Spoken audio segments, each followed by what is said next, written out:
Je suis très contente de vous retrouver dans ma cuisine, cuisine très ensoleillée. Oui, oui. Aujourd'hui, je vais préparer un meal prep, des repas, etc. que je vais mettre au congélateur. Également des préparations qui vont me faciliter la vie. En fait, je pense à la Isadora du futur qui n'aura peut-être pas envie de faire à manger à un moment donné et qui va être bien contente d'avoir dans le congélateur des repas. C'est comme ça que je fais pas mal en ce moment. Je vous avais déjà fait une vidéo sur les petits déjeuners à congeler. J'ai pas refait de vidéo sur ce sujet, mais c'est un truc que je fais beaucoup maintenant niveau meal prep. C'est préparer un repas en x2, x3, x4 selon la quantité d'ingrédients que j'ai. On mange une partie le jour même et ensuite je mets dans des bocaux directement au congélateur. Comme ça j'ai de quoi dans le congélateur et ça me permet de ne pas avoir à réfléchir. Et en plus de ça, il est vrai que ma fille n'est pas une fan des meal prep. Qui l'eût cru, la maman fan de meal prep, ma fille ne l'est pas. Moi ça me dérange pas de manger 3 jours de suite les mêmes repas. Ma fille non, elle n'aime pas ça. Du coup je m'organise différemment depuis que j'ai constaté que ça lui plaisait pas du tout. Ce que je fais c'est donc on mange ce soir une des préparations que je vais faire aujourd'hui. Tout le reste je mets au congélateur et j'alterne entre ce que j'ai au congélateur et ce que je vais faire minute comme une omelette par exemple. Donc on va commencer dès maintenant. J'ai prévu une soupe avec un peu tout ce que j'ai. Donc là j'ai déjà préparé les ingrédients devant moi. Ça va être butternut, pané, patates douces. Je vais préparer également un chili con carne avec des poivrons que j'ai au congélateur. Je vais préparer également des pâtes brisées, comme ça c'est pratique. Quand j'ai envie de faire une tarte, j'ai plus qu'à la sortir. Je vais préparer également des galettes de sarrasin et une grosse sauce tomate, olive, carotte. Pareil, que je mettrai dans des bocaux au congélateur, et quand il y aura besoin de faire des pâtes à la tomate ou une shakshuka, j'aurai déjà, franchement il n'y aura que à casser des œufs à l'intérieur et ça c'est très pratique. Donc j'ai déjà préparé mes ingrédients qui sont devant moi. Donc vous voyez j'ai déjà lavé, pelé les carottes, la patate douce, le pané, mes oignons. Là j'ai de l'ail, ça on va le faire ensemble pour la courge butternut. Il me manque plus que les produits on va dire secs qui sont juste là. Parce que j'ai reçu ma commande La Fourche ce week-end et je l'ai laissé là dans ma cuisine. Est-ce que je vais réussir à le porter pour que je puisse vous déballer ça? Oh la force! C'était lourd hein. Parce que dedans j'ai pas mal d'ingrédients que je vais utiliser pour les préparations. Et ce week-end j'avais la flemme, j'ai laissé traîner. Mais là il faut quand même que je déballe et que je range. Nous avec Marisa on fait une commande sur La Fourche une fois par mois, toutes les deux ensemble. Comme ça nous évite de payer les frais de port chacune de son côté. On fait une commande groupée et ensuite on dispatche ce qu'on a commandé. Donc c'est très simple, une fois par mois, une grosse commande qui nous dure tout le mois. Et là je remercie chaleureusement La Fourche de collaborer avec nous encore une fois sur cette vidéo. Merci à eux de nous faire confiance, ça fait très plaisir depuis maintenant de nombreuses années. Ça fait longtemps qu'on commande aussi chez eux à titre personnel, donc ça fait toujours plaisir que La Fourche apprécie notre travail. Donc La Fourche, qu'est-ce que c'est? C'est un magasin bio, éthique et solidaire en ligne qui fonctionne sur un système d'adhésion annuelle, et cette adhésion annuelle nous permet de bénéficier d'un catalogue de plus de 4000 produits, des produits divers et variés, l'alimentation, l'hygiène, la maison, donc tout ce qui est produits d'entretien. Vous avez également toute une sélection pour bébés, enfants, également pour les animaux. Obligatoirement, vous devez trouver votre bonheur quand vous allez sur le site La Fourche. Et c'est vraiment un site qui, grâce à l'adhésion annuelle, permet d'avoir des prix très avantageux, des prix qui vont jusqu'à moins 50% par rapport au magasin traditionnel. La Fourche, c'est un site qui nous tient à cœur parce qu'il permet vraiment de rendre accessible le mieux manger, des produits de qualité sans exploser son PEL, et ça on aime beaucoup. Donc vous avez un code promo qui s'appelle Isadora et Marisa qui vous permet de bénéficier de 20 € de réduction sur l'adhésion annuelle. Donc vous passez de 59,90 à 39,90 et ça c'est plutôt canon. Donc moi qu'est-ce que je prends sur le site La Fourche? En fait je prends un petit peu les mêmes choses tout le temps, c'est les mêmes bases. Déjà la farine T80 que je prends en très gros, donc c'est combien? C'est 5 kg, ouais 5 kg. Ça c'est pour faire mes pains au levain que vous voyez là par exemple, les pâtes à tarte, etc., etc. Enfin la farine T80 j'en ai toujours à la maison et je les prends en très grande quantité comme ça. Je prends également tout ce qui est ménager, donc là c'est du vinaigre blanc et je prends très souvent la marque La Fourche parce que ce qui est chouette sur La Fourche c'est qu'ils ont leur propre marque et ça permet d'être encore plus accessible, d'avoir un bio encore plus accessible et ça c'est très chouette. J'ai pris également des pâtes maïs, riz sans gluten pour tester, pour voir. Je prends également du bicarbonate de soude. Vous allez voir c'est toujours la même chose hein. Là sont des pâtes semi-complètes. Beaucoup de tomates, donc tomates en coulis, tomates pelées, etc. C'est vraiment très pratique et j'en ai besoin aujourd'hui également. De la farine complète de petite épeautre, c'est pour varier un petit peu les féculents. Je prends également tout ce qui est boisson végétale, pareil de la marque La Fourche. Hein. Je privilégie très souvent la marque propre. Des infusions, des petits savons, des bouillons de légumes pour faire toutes mes soupes et encore beaucoup de tomates concassées. Allez, comme d'habitude on va commencer par le plus long, donc ça va être la soupe et le chili. Donc c'est parti, on va commencer là tout de suite par la soupe. Donc j'ai pas besoin de carottes pour le moment. On va faire avec patates douces, un oignon, un pané et une courge butternut.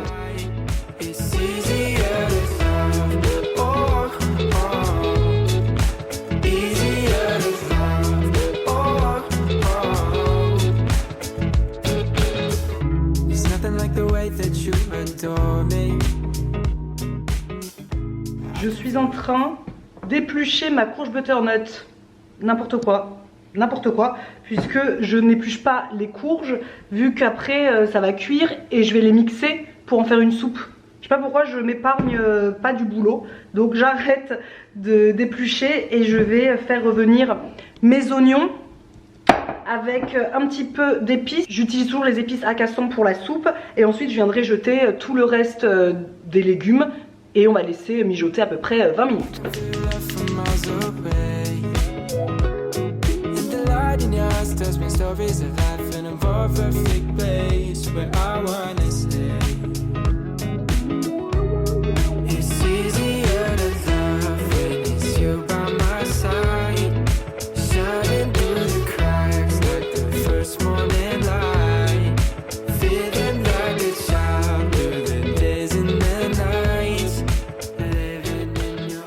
Donc là j'ai mis tous les légumes, le bouillon, je vais pouvoir recouvrir d'eau, bah, je fais à l'œil, hein. Je m'arrête dès que mes légumes sont tous bien recouverts et je couvrirai avec le couvercle dès que je verrai la première ébullition.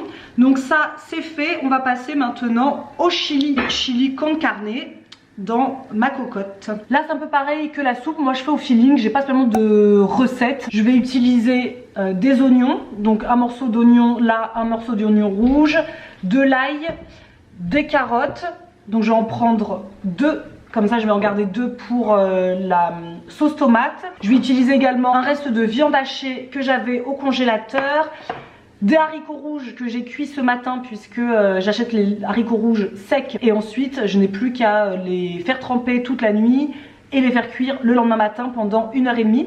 Donc ce matin je les ai fait cuire à 6h30. Voilà, donc on va tout mettre comme ça, on va laisser cuire avec bien sûr les tomates concassées. On laisse cuire à peu près 30 minutes et c'est prêt. Comme ça les 2 gros plats on va dire sont prêts. Facile.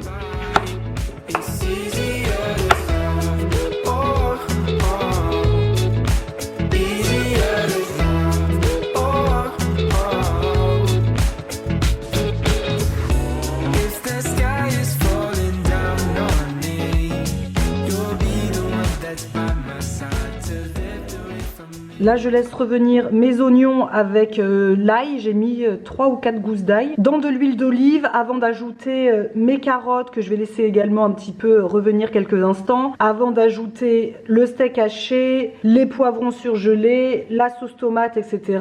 et les haricots rouges. Et là comme c'est en ébullition, je vais pouvoir recouvrir ma soupe et bien en moins d'1 heure parce que là j'ai commencé il y a 50 minutes. On a déjà fait la plus grosse partie donc c'est très bien. Je vais enchaîner directement avec la sauce tomate, pareil, des oignons, oh, j'ai pas assez coupé, que je vais mixer. Et en fait c'est vrai que maintenant ça me facilite vraiment la vie de faire comme ça. Parce que je sais pas vous mais moi avant j'avais tendance à faire la quantité pour nous quoi. On est 3, bah, je fais pour 3 quoi. Donc très souvent moi je divisais les recettes. Si c'est des recettes pour 6, bah, je divisais par 2. Et c'est un jour ma grande soeur Karine qui était à la maison et qui me dit mais pourquoi tu divises? Je fais bah parce qu'on n'est que 3. Elle dit bah non, fais en plus grosse quantité, ça te fait pas prendre plus de temps, puisque moi en plus j'ai un mixeur, donc que je mixe un oignon, 2 oignons ou 3 oignons, bon le temps il est limite le même quoi. Elle me dit bah non, fais en grosse quantité, comme c'est sur la recette, par exemple si c'est écrit x6, tu fais x6, tu t'en gardes un peu pour le soir même et tout le reste tu divises dans des bocaux pour n'avoir plus qu'à prendre au fur et à mesure. Mais dites-vous que quand elle m'a dit ça, c'était quand? Bon, c'était cet été, ça a changé ma vie. Non mais c'est bête hein, parce que c'est un truc tout bête finalement, mais auquel je n'avais jamais vraiment pensé. Et que je fasse une soupe, que je divise, que je coupe la butternut en 2 pour mettre une partie au four, une partie, bah non, autant que je fasse tout. Comme ça j'aurai de la soupe pour plusieurs soirs. Pareil pour le chili, habituellement j'aurais eu tendance à pas mettre, je sais pas moi, 4 conserves de tomates pelées, j'en aurais mis peut-être 2 et ça m'aurait duré quelques jours, mais c'est tout. Alors là ça va me durer un petit peu et ensuite au congélateur. Et quand je fais ça de façon régulière, ça veut dire que j'ai de la variété aussi au congélateur. Chose qu'avant je n'avais pas. J'avais genre un truc qui me restait, un petit reste dans le congélateur, mais c'est tout. Alors que là dans le congélateur, au fur et à mesure de faire ça régulièrement, ça veut dire que je vais faire ça à peu près, je sais pas moi, une fois par mois. Et ben je commence à avoir après une variété dans le congélateur qui me permet de moins cuisiner, notamment en début de semaine. C'est là où j'aime le moins cuisiner, alors qu'en fin de semaine j'aime bien revenir dans ma cuisine, etc. Mais au moins au début de semaine, j'ai plus qu'à sortir du congélateur des choses et le reste je fais minute quoi. Donc vraiment pensez-y, moi c'était une révélation alors que c'est quelque chose de tout bête hein, finalement, mais auquel je n'avais jamais vraiment pensé. Donc oignons, ail, c'est bon, les carottes sont là, les olives sont là, ces olives que j'avais déjà achetées sur la fourche le mois dernier, donc j'en avais encore, et les tomates pelées qui sont là. J'ai ajouté 3 conserves de tomates concassées. Je vais mettre également les olives que j'ai mixées. Je dois en avoir mis, je sais pas, une vingtaine. Je fais un peu au pif. Je les mixe et comme ça ensuite je les plonge dans la sauce tomate. Voilà, pour vous donner une idée, ça fait comme un petit haché là comme ça d'oignon, d'olive. On mélange et je vais laisser mijoter pareil. Moi j'aime bien que la sauce tomate mijote très longtemps, genre 30 minutes. Et je vais ajouter bien évidemment des épices, sel, poivre. Je vais mettre aussi un petit peu de sirop d'érable, j'aime bien pour casser un peu l'acidité. Comme ça, c'est prêt, j'aurai plus qu'à couvrir et laisser tranquillement mijoter. Mixons cette soupe.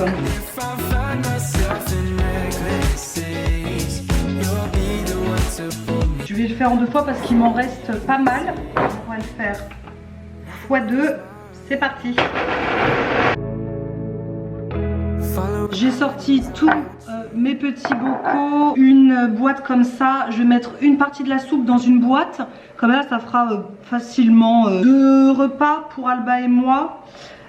Et j'en mettrai aussi dans des pots comme ça, histoire que ça fasse à chaque fois 2 à 3, non pas 2-3 repas, pas du tout, 2 ou 3 personnes, voilà. Là je pense que 3 personnes ça va, là ce sera plutôt 2, là c'est pareil, c'est 2, donc en fait je vais en faire plusieurs. Parce que j'ai tendance d'habitude à faire dans les gros, et quand je décongèle et que tout le monde me dit non j'ai pas envie de ça, bah, je me retrouve un petit peu coincée. Donc maintenant, ça fait plusieurs mois maintenant, je préfère faire voilà, des petits contenants. Donc une partie dedans. Voilà. Jamais trop haut, il faut vraiment laisser un espace quand on met au congélateur pour ne pas après que ça explose. Donc on laisse toujours un bel espace. Alors je vais en garder pour nous ce soir bien évidemment.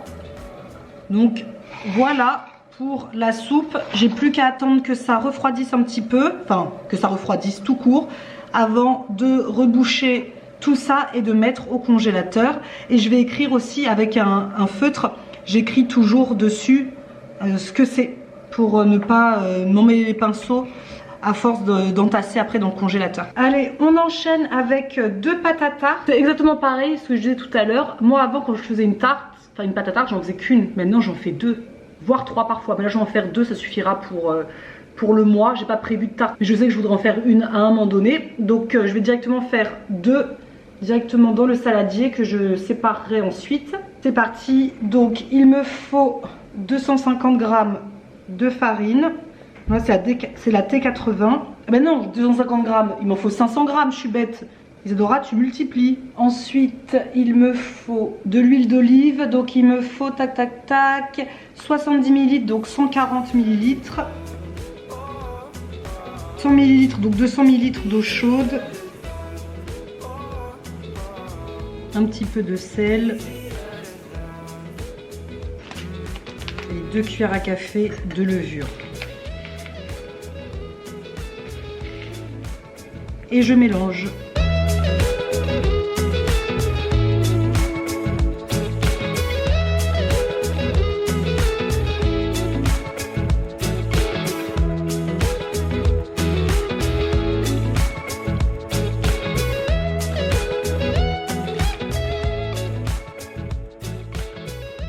Et on termine, là ce sera terminé, ça fait 2 heures.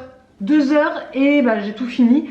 Il ne me reste plus qu'à préparer les galettes de sarrasin, mais ça c'est hyper rapide, hein, vous allez voir.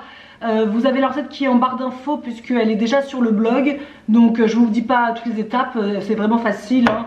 De l'eau, du gros sel, non, de la farine de sarrasin et du gros sel. On mixe le tout, on laisse poser 2 heures et ensuite je mettrai ça directement, comme pour le reste, dans les bocaux au congélateur.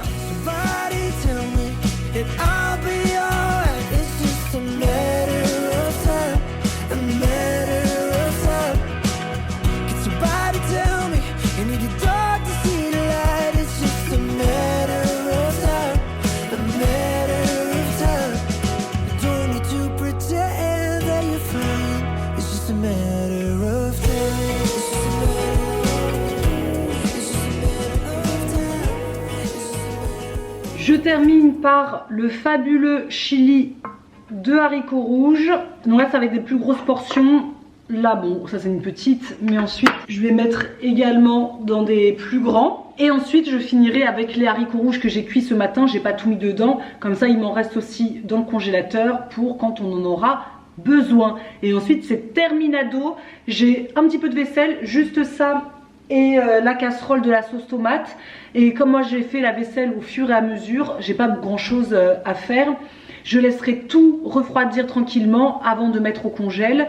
Et en tout ça m'aura mis donc 2h20, sachant que je filme. Donc en gros si je filmais pas, j'en aurais eu pour peut-être 2 heures pour faire un gros meal prep qui va me durer dans le temps quoi. Donc je suis très contente pour 2 heures de préparation pour avoir mon congélateur qui est bien rempli. Et quand j'aurai la flemme, j'aurai plus qu'à sortir du velouté, un petit peu de galettes de sarrasin, casser des œufs dans une sauce tomate, faire une tarte hyper rapide avec par exemple la sauce tomate si j'ai la flemme, juste un peu de mozzarella et c'est fait, du chili. Bref, là j'ai aidé la Isadora du futur.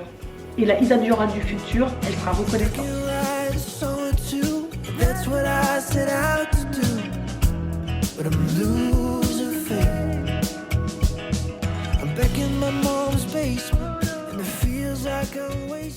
La vidéo est terminée, j'espère que ça vous aura plu de passer ce petit moment avec moi. J'ai la dalle, donc je vais me manger un petit peu de chili de haricots rouges avec du riz qu'il y a déjà dans le frigo. Moi je suis vraiment trop satisfaite de ce meal prep quoi. Je suis trop contente et si ça vous dit que je le partage plus souvent, parce que c'est vraiment comme ça que je m'organise le plus souvent maintenant, donc n'hésitez pas à me le dire en commentaire. Merci encore une fois à La Fourche de collaborer avec nous dans cette vidéo. N'hésitez pas à tester le concept et vous avez 30 jours d'essai gratuit pour tester si vous le souhaitez, qui est cumulable avec en plus notre code promo Isadora Marisa 20. Donc n'hésitez pas, voir si ça pourrait éventuellement entrer facilement dans votre quotidien. Je vous laisse, on se dit à très vite pour une prochaine vidéo. Dites-moi en commentaire si vous procédez comme ça, si je suis la seule qui faisait en une portion alors qu'on peut en faire plein de portions. Dites-moi comment vous vous organisez en commentaire et ça se trouve je prendrai des petites astuces aussi pour m'améliorer. Voilà, à très vite pour une prochaine vidéo. À plus. So until then, just